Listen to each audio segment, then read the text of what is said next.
Hello everyone, আসসালামু আলাইকুম। আমি মাঝহারুল ইসলাম উচ্ছ্বাস কানাডার টরন্টো থেকে বলছি। আজকের এই পার্টিকুলার ভিডিওতে আমি কথা বলবো আপনারা যারা কানাডায় স্টুডেন্ট ভিসায় আসতে চাচ্ছেন তাদের সবার প্রথমেই তো অফার লেটারের জন্য অ্যাপ্লাই করতে হবে। সো আপনারা কিভাবে অফার লেটারের জন্য অ্যাপ্লাই করতে পারেন, অ্যাপ্লাই করতে আপনাদের কি কি ডকুমেন্টস লাগবে, অ্যাপ্লিকেশন কিভাবে পূরণ করবেন, অ্যাপ্লিকেশন ফি কত, এবং অ্যাপ্লাই করার ক্ষেত্রে কিছু স্পেসিফিক রিকোয়ারমেন্ট থাকে এবং সেই রিকোয়ারমেন্টসটা কি, অ্যাপ্লিকেশন ডেডলাইন কখন। আপনারা যারা নিজে নিজে অফার লেটারের অ্যাপ্লাই করতে চাচ্ছেন, হয়তো আপনি কনফিডেন্ট না নিজে নিজে অ্যাপ্লাইটা করতে পারবেন কিনা, সেক্ষেত্রে যাদের হেল্প লাগবে আপনারা আমাকে আমার এই বিজনেস ইমেল করতে পারেন এবং আমি আপনাকে সরাসরি হেল্প করব আপনার অফার লেটার অ্যাপ্লিকেশন থেকে শুরু করে অফার লেটার পাওয়া পর্যন্ত। And this will be paid service. প্রথমেই আপনাকে ইউনিভার্সিটি অথবা কলেজে সিলেক্ট করতে হবে যে আপনি কোন ইউনিভার্সিটিতে পড়ালেখা করতে চান অথবা কোন কলেজে, এবং সেই ইউনিভার্সিটিটা কি ডিএলআই এনলিস্টেড কিনা সেটা চেক করতে হবে। সেটা কিভাবে চেক করবেন? আপনার এই ওয়েবসাইটে চলে যাবেন, আইআরসিসির ওয়েবসাইটে গিয়ে যেই ইউনিভার্সিটিটা সিলেক্ট করছেন সেই ইউনিভার্সিটিটার নাম লিখে সার্চ করবেন, প্রভিন্স ইত্যাদি এগুলো করে শর্টলিস্ট করবেন, তাহলেই চলে আসবে যে এই ইউনিভার্সিটিটা ডিএলআই এনলিস্টেড কিনা। ডিএলআই হচ্ছে ডেজিগনেটেড লার্নিং ইনস্টিটিউশন। তারপরে আপনার যে কাজটা করতে হবে, এটার পাশে দেখতে হবে যে পিজিডাব্লিউপি অ্যাপ্রুভ আছে কিনা। পিজিডাব্লিউপি হচ্ছে পোস্ট গ্রাজুয়েশন ওয়ার্ক পারমিট। এটা হচ্ছে আপনি এই ইউনিভার্সিটি অথবা কলেজেস থেকে এডুকেশন কমপ্লিট করার পরে আপনাকে যেই 1 বছর 2 বছর 3 বছর যে ওয়ার্ক পারমিটটা দেওয়া হবে সেটা। আপনার এখন কলেজ ইউনিভার্সিটি সিলেক্ট করা ডান। এখন আপনার করতে হবে সেই ইউনিভার্সিটির ওয়েবসাইটে যাবেন, যাওয়ার পরে আপনি সেই ইউনিভার্সিটির প্রোগ্রাম লিস্টে চেক করবেন এবং আপনার প্রিভিয়াস স্টাডি রিলেটেড যেই প্রোগ্রামটা আপনার এখানে ম্যাচ করে অথবা আপনার যেই সাবজেক্টে যে প্রোগ্রামে আপনার পড়ার ইচ্ছা আছে সেই প্রোগ্রামটা সার্চ করবেন। সেই প্রোগ্রামে আপনি কি ডিপ্লোমা করতে চাচ্ছেন, নাকি অ্যাডভান্স ডিপ্লোমা করতে চাচ্ছেন, নাকি ব্যাচেলার্স করতে চাচ্ছেন, নাকি ফার্স্ট ট্র্যাক প্রোগ্রাম করতে চাচ্ছেন, সেই জিনিসটা আপনি সিলেক্ট করবেন। আপনার প্রোগ্রাম চুজ করা হয়ে গেল। তারপরে আপনার স্টেপ হচ্ছে আপনার সেই প্রোগ্রামের অ্যাডমিশন রিকোয়ারমেন্টে চেক করতে হবে। বিভিন্ন ইউনিভার্সিটিস এবং কলেজেসের কিন্তু রিকোয়ারমেন্টস ভিন্ন হয়। আজকের এই ভিডিওতে আমি যেই ইনফরমেশনটা শেয়ার করব সেটা একটা অ্যাভারেজ ইনফরমেশন থাকবে।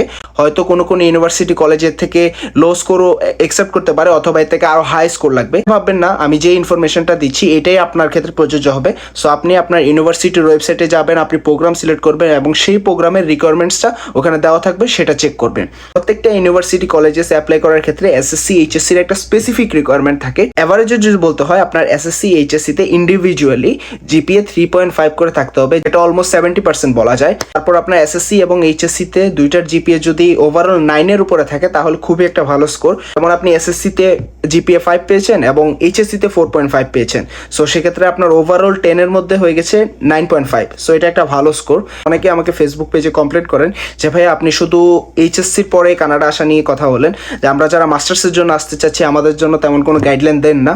আপনাদের এইচএসসিতে একটা ভালো রেজাল্ট করতে হবে, পাশাপাশি আপনাদের ব্যাচেলার্সে সিজিপিএ 3-এর উপরে থাকতে হবে, তাহলে আপনি মোস্ট অফ দ্য ইউনিভার্সিটিসে অ্যাপ্লাই করার জন্য এলিজিবল হবেন। International English language testing system IELTS আপনার কত স্কোর থাকতে হবে এটা বিভিন্ন ইউনিভার্সিটি কলেজেসের উপর ভ্যারি করে, বাট অ্যাভারেজের উপর বলতে চাই আপনি যদি ইউনিভার্সিটিতে আন্ডার গ্রাজুয়েশনের জন্য আসতে চাচ্ছেন, আই মিন ব্যাচেলার্স করতে চাচ্ছেন, 4 বছরের অনার্সও বলে, ক্ষেত্রে আপনাকে আইএলসে ওভারঅল 6.5 পেতে হবে, নো ব্যান লেস দেন 6। আমি ধরে নিলাম আপনি ডিপ্লোমার জন্য আসতে চাচ্ছেন, হয়তো ডিপ্লোমার জন্য আসতে পারেন অথবা অ্যাডভান্স ডিপ্লোমার জন্য আসতে পারেন, 2 বছর 3 বছরের কোর্স।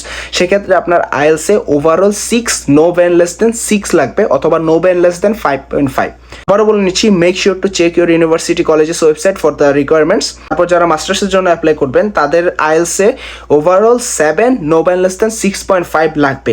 এটা ট্রু যে কিছু কিছু ইউনিভার্সিটিতে ওভারঅল 6.5 এবং নো ব্যান লেস দেন 6.5 দিয়ে কিন্তু অ্যাকসেপ্ট করে।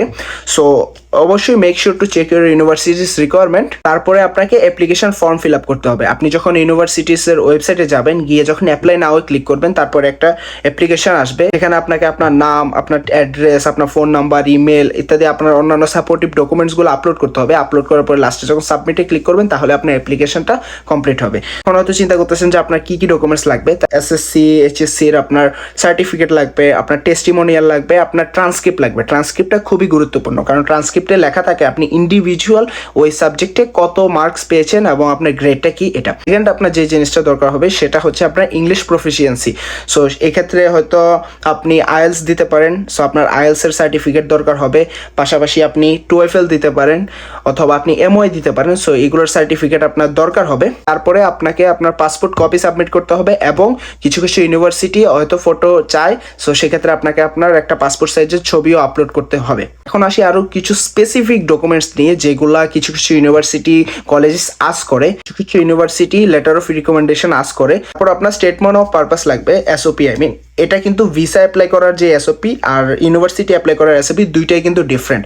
কিছু কিছু ইউনিভার্সিটি রেজুমে আস্ক করে। তখন যে ডকুমেন্টসগুলো বললাম সেগুলো তো আপনি সাবমিট করবেন, পাশাপাশি কিছু সাপোর্টিভ ডকুমেন্টস আপনি সাবমিট করতে পারেন, যেমন সেটা হচ্ছে আপনার পোর্টফোলিও আপনি সাবমিট করতে পারেন, পাশাপাশি আপনি আপনার রাইটিং স্যাম্পল সাবমিট করতে পারেন এবং আপনার proof of work experience submit করতে পারেন। এই জিনিসগুলো হচ্ছে যারা মাস্টার্সের জন্য অ্যাপ্লাই করবেন তারা অবশ্যই এই জিনিসগুলো সাবমিট করবেন, তাহলে আপনার অফার লেটার পাওয়ার চান্সটা অনেকটাই বেড়ে যায়। সেক্ষেত্রে এই জিনিসটা কানাডার ফ্যাকাল্টিকে কনভিন্স করতে খুব ইজি হয় যে আপনার যেহেতু প্রিভিয়াস এক্সপিরিয়েন্স আছে, আপনি যদি এই প্রোগ্রামে এখানে এসে স্টাডি করেন তাহলে অবশ্যই এটা কানাডার জন্য বেনিফিট, পাশাপাশি আপনার জন্য বেনিফিট। আরেকটা জিনিস, অবশ্যই make sure to check your university colleges deadline, কারণ এখানে কানাডায় তিনটা ইনটেক আছে, একটা হচ্ছে ফল, একটা হচ্ছে উইন্টার আর একটা হচ্ছে সামার। সো তিনটা ইনটেকে অ্যাপ্লাই করার কিন্তু ডেডলাইন ডিফারেন্ট। আপনি যদি ফল ইনটেকে আসতে চান, ফল ইনটেকটা হচ্ছে সেপ্টেম্বর ইনটেক, সেক্ষেত্রে আপনার অ্যাপ্লিকেশন ডেডলাইনটা মার্চ পর্যন্তই থাকে। আপনারা যারা জানুয়ারি ইনটেকে অ্যাপ্লাই করতে চান তাদের এখনই সময়, আপনারা অ্যাজ আর্লি অ্যাজ পসিবল আইএলটিএসটা কমপ্লিট করে ফেলেন, কারণ অ্যাপ্লিকেশনের ডেডলাইন কিন্তু জুন জুলাই পর্যন্তই থাকবে। একটা জিনিস খেয়াল রাখবেন, যত তাড়াতাড়ি অফার লেটারের জন্য অ্যাপ্লাই করবেন তত তাড়াতাড়ি অফার লেটার পাওয়ার চান্সটা অনেকটাই বেড়ে যাবে। ইউনিভার্সিটিগুলোতে সিট কিন্তু লিমিটেড, যদি সিট ফিল আপ হয়ে যায় তাহলে কিন্তু আপনি অফার লেটার পাবেন না। তারপরে আসি যারা সামার ইনটেক আসতে চাচ্ছেন, মোস্ট অফ দ্য ইউনিভার্সিটিস কলেজেসে সামারটাকে ওরা থার্ড ইনটেক হিসেবে ধরে, বিকজ সামার ইনটেকে এটাকে ওরা ভ্যাকেশন হিসেবে নিতে চায় এবং মোস্ট অফ দ্য ইউনিভার্সিটি কলেজেসে কিন্তু সব ধরনের প্রোগ্রাম অফার করে না। সো আপনার যদি যে প্রোগ্রামে আসতে চাচ্ছেন সেই প্রোগ্রামটা যদি সামার ইনটেকে অফার করে তাহলে হচ্ছে আপনি সামার ইনটেকের জন্য অ্যাপ্লাই করতে পারবেন, এবং সামার ইনটেকের ডেডলাইনটা থাকে হচ্ছে জানুয়ারি পর্যন্ত। অ্যাপ্লিকেশন সাবমিট করার পরে আপনাকে অ্যাপ্লিকেশন ফি পে করতে হবে, এবং একটা জিনিস খেয়াল রাখবেন, যতক্ষণ পর্যন্ত আপনি অ্যাপ্লিকেশন ফিটা পে না করবেন ততক্ষণ পর্যন্ত কিন্তু আপনার অ্যাপ্লিকেশনটা ফুললি সাবমিট হবে না। পয়সা আই মিন আপনি সাবমিট করেছেন ঠিক আছে, বাট এরপরে আপনার এটা পেন্ডিংয়ে থাকবে। যখনই আপনি আপনার অ্যাপ্লিকেশন ফিটা পে করে দিবেন তখনই হচ্ছে আপনার অ্যাপ্লিকেশনটা ইউনিভার্সিটি অ্যাডমিশন ডিপার্টমেন্টের কাছে পৌঁছাবে।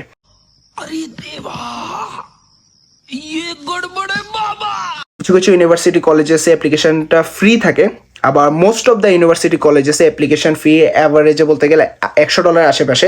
আমি যদি রাফলি বলি তাহলে $50 থেকে $150। অবশ্যই মেক শিওর করবেন আপনারা যেই ডেবিট কার্ড ক্রেডিট কার্ড দিয়ে পেমেন্ট করতে চাচ্ছেন সেই ক্রেডিট কার্ড দিয়ে আপনি কি আসলে পেমেন্ট করতে পারবেন কিনা। এখন আপনার অ্যাপ্লিকেশনটা সাবমিট করে দিলেন, এখন হচ্ছে আপনাকে রেসপন্সের জন্য ওয়েট করতে হবে। সো রেসপন্স মিনস আপনার অফার লেটারটা আসা পর্যন্ত, অথবা অ্যাডমিশন ডিপার্টমেন্ট কিছু যদি স্পেসিফিক ডকুমেন্ট লাগে ওরা আপনাকে আপনার মেইলের থ্রুতে আস্ক করতে পারে, অথবা আপনার যে ইউনিভার্সিটি পোর্টাল সেখানে ওরা আস্ক করতে পারে। আপনি অবশ্যই রেগুলার লগ ইন করবেন আপনার পোর্টালে যেখানে আপনি অ্যাপ্লাই করেছেন, যে আপনার অ্যাপ্লিকেশন স্ট্যাটাসটা চেক করবেন এখানে নতুন কোনো আপডেটস আসছে কিনা। আপনাকে 1 দিন থেকে 3 মাস পর্যন্ত ওয়েট করতে হবে। হাইস্ট 3 মাস বললাম কারণ 3 মাসের মধ্যে অফার লেটার চলে আসে। আমার ক্ষেত্রে আমি 3 দিনে অফার লেটার পেয়েছি। অফার লেটার পাওয়ার পরে অবশ্যই অফার লেটারটা পড়ে দেখবেন, এবং এখানে কিছু স্পেসিফিক রিকোয়ারমেন্টস থাকবে, কিছু কন্ডিশন থাকতে পারে। সো সেই কন্ডিশনটা আপনাকে ফিল আপ করতে হবে। যদি আপনার ইংলিশ প্রফিসিয়েন্সি কম থাকে তাহলে ওরা বলবে যে আপনাকে হয়তো আবার আইএলটিএস দেওয়ার জন্য। কানাডা ইউনিভার্সিটিতে অ্যাপ্লাই করার পরেই ওরা হচ্ছে কন্ডিশনাল অফার লেটারটা আপনাকে দেয়, এবং এখানে লেখা থাকে আপনাকে আপনার টিউশন ফিটা পে করার জন্য বিভিন্ন লিঙ্কস দিয়ে দিবে অথবা ব্যাংক অ্যাকাউন্ট ডিটেলস দিয়ে দিবে। সো ওই অ্যাকাউন্ট অনুযায়ী আপনি আপনার অফার লেটার অনুযায়ী আপনি টাকাটা পাঠিয়ে দিলে দেন যখন ইউনিভার্সিটি আপনার টাকাটা রিসিভ করবে তখন হচ্ছে ওরা আপনাকে আরেকটা অফার লেটার দিবে, সেটা হচ্ছে ফাইনাল অফার লেটার। এটা কোনো কন্ডিশনাল অফার লেটার না, এটাকে আনকন্ডিশনাল অফার লেটারও বলে। আমি এটাকে আপনাদের বোঝার ক্ষেত্রে বললাম এটা হচ্ছে ফাইনাল অফার লেটার, এবং এই অফার লেটারটাই আপনাকে আপনার সব জায়গায় ইউজ করতে হবে। আই মিন আপনার ভিসা সাবমিট করার ক্ষেত্রেও এই অফার লেটারটা আপনি ইউজ করবেন। অফার লেটার অ্যাপ্লাই করার ক্ষেত্রে প্রসেসটা খুবই ইজি। আমি যা যা বললাম এই সব ডকুমেন্টসগুলো আপনি অ্যারেঞ্জ করবেন, অ্যারেঞ্জ করে ইউনিভার্সিটি ওয়েবসাইটে গিয়ে অ্যাপ্লাই করে দিবেন। আর আপনাদের যদি Canada student visa related specific কোনো হেল্প লাগে তাহলে অবশ্যই feel free to reach out to me through my Facebook page and Instagram. যদি ভিডিওটা ইনফরমেটিভ মনে হয় অবশ্যই please give a like and subscribe to my YouTube channel. I will see you guys in my new video. Till then bye everyone, আল্লাহ হাফেজ।